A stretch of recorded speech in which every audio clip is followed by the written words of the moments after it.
On this episode of the podcast, I have with me Dana Lawson. She is the CTO at Netlify. We're going to be talking about the CTO role, being lonely at the top. What does the transition look like if you are moving into that CTO role from a VP level?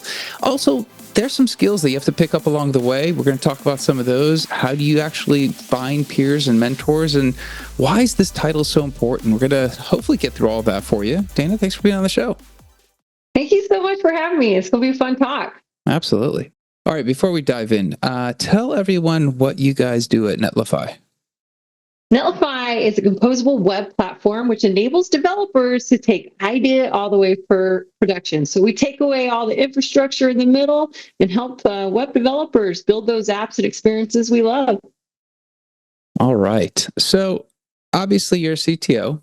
You've gone through this transition, so it's a great topic. You've been there and you've done that. I actually want to start off with maybe the last question first, and we'll maybe work our way back. In society, we're very driven to move forward, go up a ladder, and keep going up until we get to what we think is the top, and then look around and go, what are we going to do next? When you look at the CTO title, is that, and you're looking at somebody who's in the engineering technology field, should that be the end stop goal for everybody? Should everyone be striving to go, hey, I'm trying to get to that CTO level as a measure of success for themselves? Oh man, absolutely not. I mean, I definitely was one of those people that were like, you haven't done it until you're all the way at the top. And those are just the hierarchies that we give ourselves as goals, because I'm sorry, people love gamification. And just because you're, in leadership doesn't mean that you don't want to do it. But I think it's also the weight behind it. It's the accolades that people think that the impact that you can have is driven by a title, when honestly it comes in so many flavors and it's so many different things. And honestly, I hate to burst a lot of bubbles in there. In the startup world, I have met CTOs that have never had any job except the one that they assigned themselves with and the title that they had, all the way to like long-term professionals that are holding rando titles that probably in our definitions of CTO are CTOs plus that you would really look to and put in that. But it's like with any kind of career, I think that you see that organizational hierarchy, and a lot of people that are super ambitious want to have that space and that piece of business impact, and it comes with the title. And frankly, if you are in that leadership rung and you're going for it in the technology side, it's really the only thing outside of all the business C-levels that people gravitate towards. So I get it. I've been there too, but after sitting in the seat, I always tell people my favorite job throughout my very long career, honestly, I guess it wouldn't be job, but like role as director. Like to me, you have such a large impact as a director, and it's just you get that instant gratification, but that piece of strategy without all the weight on your shoulders. So I don't know. Interesting. Yeah, that's a good observation, that the director level, and maybe a follow-up to this, because I did an episode with someone talking about why is it okay, or why is it frowned upon to see someone say, I'm happy just being a senior engineer, right? I don't need to move forward. It fits what I like to do. It's in my zone. I'm happy. There is a power in that, but also there is a perception from the outside. If you're looking from the outside in, the questions will be, why have you not progressed? We don't ask the person, well, if you're happy here, good for you. When you're thinking about, and you said the director role is the most, could be one of the most gratifying roles. And obviously all this is dependent upon each, org structure, but just hypothetically, at director level, I would actually ask you the same thing. In this case, if somebody really does enjoy executing, and you said it's a good balance, if they don't move forward, is that potentially not a stumbling block for their next job? If they were like, hey, I'm done here and I want to go to another director role, does that become a stumbling block, or is there a good way of explaining that so people go, we understand why you enjoy this? I think it comes in two folds. Like a lot of organizations look at the opportunity to really grow their employees. So there's this need, if you're in a company that's like, all right, we're not going to spend all the money bringing on external homies, teaching them how to get stuff done. Well, those highly ambitious people that are going to come and dominate. However, I think like the laws of physics and economics and all the things in the world are starting to almost shift to like a, I don't know, a more normal kind of structure when we think about how you're scaling engineering teams. And I think there's definitely a way where you can represent like this is what you're good at. But again, it comes with the culture and the needs of the business. And that's where I can understand like some people may have some bias. They've been in an environment where it's like, this year we're at 10, next year at 25, and then it's 100. And you want to have that same level of scale and growth within somebody. But I'm going to tell you, I'm definitely from a different school of thought. I think you need both.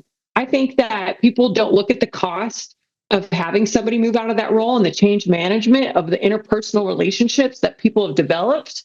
That almost to me sometimes it's like, well, really, what goal and impact and thing do you need right now? I love people that find their niche. I mean, I love it. I'm like, great. But there's that reservation. Are they going to keep pushing? Are they going to get complacent? Is the innovation going to stop? And no way. I think you just got to be really smart about all the things that you need to be successful in the moment, but also that, 6, 12, 1 year horizon that we all plan against and say, okay, really, where is the company going? And I think right now it's slightly different. I mean, you're in the talent space. You tell me, it feels slightly different to me than it did 5 years ago when it was like hire, hire, hire, hire, hire. Don't worry, in 2 years, you're going to be senior manager, director, and then boom, by 4, definitely VP. Now it's like, well, maybe, maybe not. Maybe you don't need that many people. Maybe span of control is different. I think the pandemic changed a lot of perceptions. But yeah, I mean, I could see where, people look at that kind of, self-reflection of, I am really good at this role and I don't understand why you don't want to move further when you're so good at what you do. Don't you want go-getters? I don't know. I think it's kind of an interesting space. So I don't know, but that's how I look at it. No, I think that's a great take, and I think that all that makes sense. And I think it is interesting. You touched on the pandemic and how quickly companies expanded and how quickly people had to be moved through various levels. I think that's a hard time period because I think as you become a more mature leader, you need time at each level. You need to gain that skill, and I think the market has changed. I will definitely, at the time of this recording in mid-September, the market has changed. It is definitely not as robust as it was.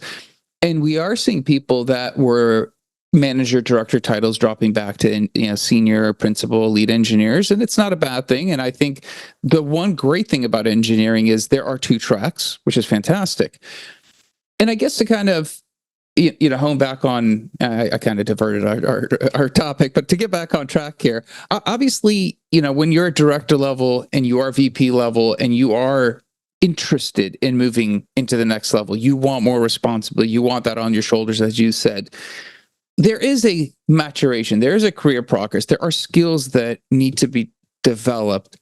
From your perspective, as you've gone through those various paths, and now you're at the CTO level, when you look back, what are some of the key skills that when you look back, you're like, I'm glad I developed these, would have known as a CTO, these are coming in crucially important? I mean, we make a lot of jokes when you become like really senior management that it's just all spreadsheets and meetings.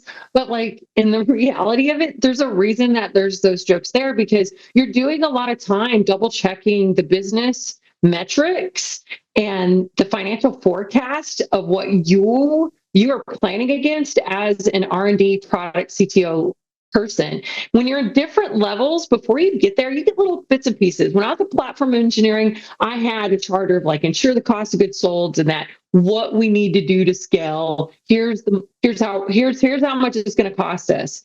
As you go further in your career and you click that in, you're working not only in your little small faction of the bucket that you own, but you're actually an active participant, really, really honing in on the business decisions and forecast and the purview of what's going to be important to you to be successful through a much larger lens. And like, I don't know, I thought I had that all solved. I'm like, got it. And then you're really in it and you're like, wait a minute, there's actually a lot of spreadsheets. There's a lot of research. There's a lot of pieces and assumptions that are made. And so for me, it's the things that have helped, I think, make me more holistic are applying that engineering mindset We're told all the time we're so dang binary. So when you give me some numbers, I'm going to crunch those numbers and be really factual. And there's a lot of emotions that go behind leading and moving through a company as a leader, because there's some things in your control, but a lot of the levers are outside of your control. They're through influence, they're through the communities, they're through the markets, they're through the lawmakers. And you're going through this series of decision making and saying, how do I make it all align? And again, you own a pretty substantial subset of that. But a lot of the day-to-day skills you already know how to do, whether you've come as an IC or you've had a different technical role. It's about now abstracting some of that learning to a level to delegate and trust, but really going and saying, okay, how do I look at a bigger view? And so you always hear the jokes where engineers say, man, that executive 50,000-foot view ran in and then now they have an opinion. It's actually kind of quite true, but it hopefully is an informed opinion. So for me personally, I am spending a lot of time and energy working, I would say, on the business side, spending time with the head of data. Me and finance are always together. I never thought in a world like, you're like, wow, chief technology officer or VP of engineering. Most of my time is hanging with the finance team and learning their business. And then the sales side, learning their acronyms. We feel like we got a lot of acronyms.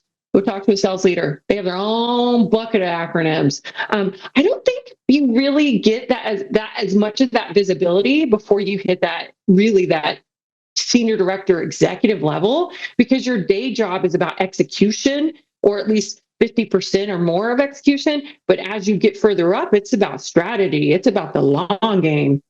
Yeah, it's interesting. Being more aligned with business. You spend a whole career aligned with technologists, sit in meetings with technologists, talk about architecture, talk about deliverables, all that stuff.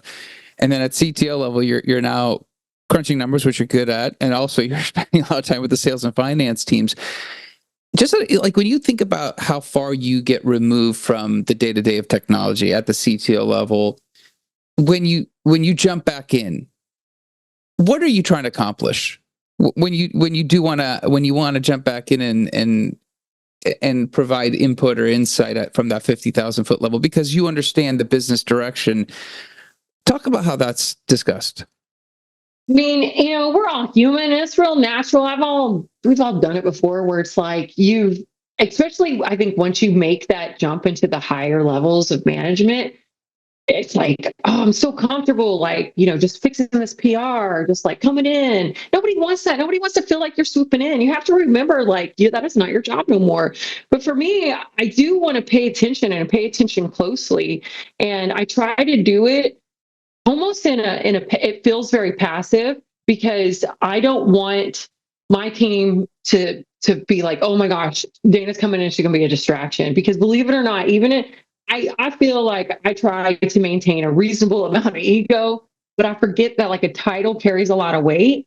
And even if I'm like, whatever, I'm the most approachable person, I'm like, girl, you used to be on the other side. You never wanted anybody coming with a title like yours looking at your shit ever, ever, ever. So I try to really have that empathy, but also I don't want to be so far removed where I don't advocate, where again, I cannot make a truly informed decision. And when I do bring stuff in very actively, it's based upon experience. It's based upon the pattern matching. It's based upon maybe the just-in-time information that I haven't been able to disseminate, or it's so ambiguous that I need to actually co-pilot and partner with somebody so that whatever thing we're trying to fill a gap on, or understanding that's to be had, like we're having that conversation.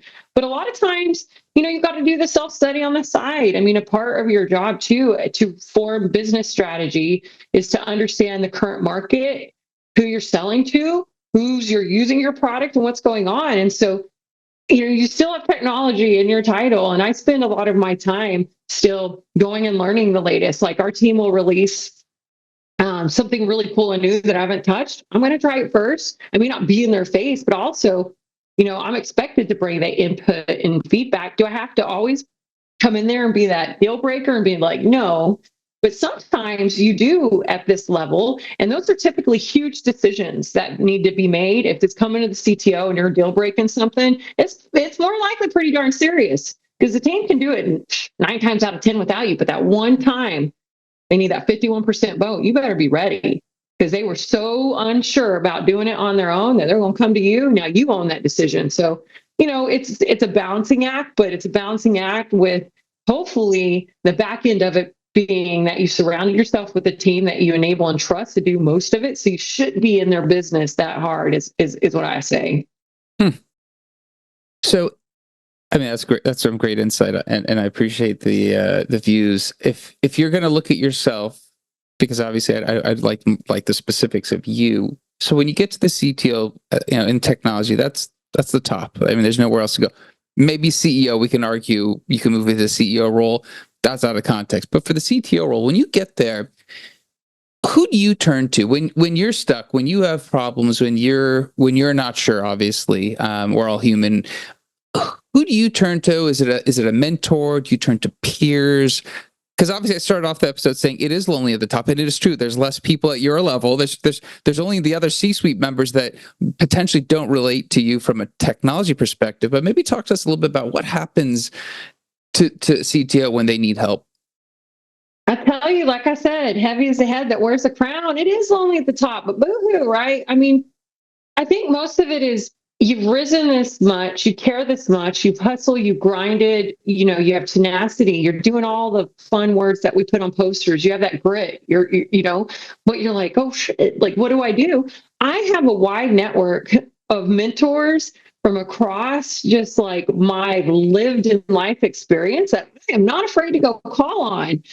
People of far past. Just, I think one of the things is you didn't get to the top by yourself. Don't forget it. And you certainly don't know everything. And anybody that does, usually people hate working for that person. They're like, get out of here. So I try to like talk to colleagues that I've worked with in the past. I go speak with them. Old bosses, I will ring up and I will send a text message because I'm like, they've done this. But I also just try to, utilize some of those networks. Like, I'm at a startup. I'm very lucky that I have VCs that have invested in us that also have a network of other leaders that are probably feeling it too. So it's about putting yourself out there and making that space and just learning from people. But I'll ask my staff too. Again, it depends on the problem at hand. But if there's an area where I'm feeling a huge opportunity for personal growth and to be better and to enable, my mission and my support of the company. If it's something more business oriented, I'll definitely go talk to like people that have backgrounds in business development that have been in partnerships and go mine that social network. And I think it's really about, self-reflecting on what you really truly need to improve and hone, and then finding that through those relationships and then doing what you would tell your peeps to do. It's like, go use your education stipend, go to those conferences, go talk to people and be vulnerable. I think, you're like, oh, I got this big, heavy title. People don't want to know that I don't feel like I don't know what I'm doing. Everybody has imposter syndrome. I'm sure like, the King of England sometime wakes up and they are born into it, says, what am I doing? I'm the king now. But we all have it. And I think you just have to be vulnerable and be okay with asking those questions. That's probably the hardest part because you're expected to always be on the other side. Now you're like, wait a minute, like, is it okay to go ask? And then I said, at the end of the day too, we all have, all the new AI hotness. Go ask one of those robots. They'll give you some advice. That's actually pretty darn funny. I think the vulnerable discussion, I think it's really interesting because I think as a leader sometimes when employees see that sets a tone of that openness to ask the question, to feel like there are safe zones. Because if your boss is okay saying, hey, I don't know this, it almost empowers the rest of the team to go, you know what? Well, if I don't know something, I should actually go figure it out. And I think we don't always see that. I don't think we always see a leader exhibit that, thinking that, again, sometimes it's cultural, that you need to have that strength no matter what. And then fake it till you make it is obviously the imposter syndrome. But showing the vulnerability, creating that safe space, because I think, you talked about delegation, you want a strong team, you're trying to be transparent with them. It's the tone you set in terms of how you actually behave yourself in your role that then kind of can funnel into the organization. When you look at yourself, I guess, through the journey, if you were to go back to the start, you could tell yourself maybe something as a senior engineer that you should have focused on, picked up on a little bit sooner, because obviously now you have the luxury of hindsight. Is there anything that you would have gone, wow, I would have just paid more attention to this, or read an extra book about that? Is there something that comes to mind? Oh man, I mean, personally, I don't think I've ever not had a performance review that said you're too verbose. So I don't know. I'd still be working on that one, but I would probably spend more energy and effort into finding out how those people on the other part of building software really do their workflows. I think that once you understand all of the different aspects of delivering for a business, it clicks. And early on, again, you're like in your not in a silo, but you're definitely just in the realm of the technology side. And it just makes your job so much easier to have some curiosity and going like, oh, how does the marketing team really work? Like, what is their workflow? Or how do sales go from us producing this idea in this document to being enabled? Because I think it's the partnership across the company that makes you really successful. And really at that level, I can certainly say, even though it was many years ago, like I didn't even think about that. I didn't care about that. But it was like, boom, sure enough, as soon as you start even getting from senior to staff, that those expectations just grow because before where you have a manager curating your backlog or leading you, it's kind of like choose your own adventure. You're staff level. Like that means you're going to help out across the board. So you have to have some level of understanding. So I go back and tell myself, do that. And also still practice, the verbosity thing. But you're you, right? I love it. I think that's fantastic. That's actually a great advice. I think the verbosity piece. I think I'd rather have somebody be more verbose than not. But and I love the fact that you're a great conversationalist and you shared a lot here. I really do appreciate your time. If someone is going to want to ask for advice, because I absolutely have not asked you all the questions and we might have spurred a question that somebody doesn't have, is there a way of touching base with you to kind of ask you for that kind of career advice? Oh, totally. I mean, I'm not on the social medias. I'm one of those people, unless you count LinkedIn, but that's for work. So definitely hit me up there. Or you can come see me in person. Netlify's having a conference October 2nd and 3rd at the Fairmont in San Francisco. I'll be hanging there in person. Come check it out. Okay. Well, we'll try to put some of those links in there. Dana, thanks again for coming on and sharing. I really appreciate it. Well, thanks for having me. It was a lot of fun. It went too fast. It did. It did. We'll have to have you back on and find a panel or another conversation because I really like talking to you. So I appreciate it very much.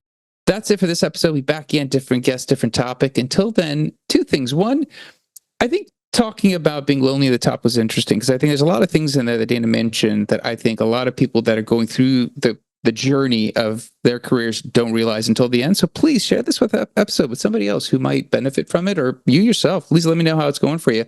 Like, subscribe, comment. Let me know what else you'd like to hear on the podcast. Until next time, thank you and goodbye.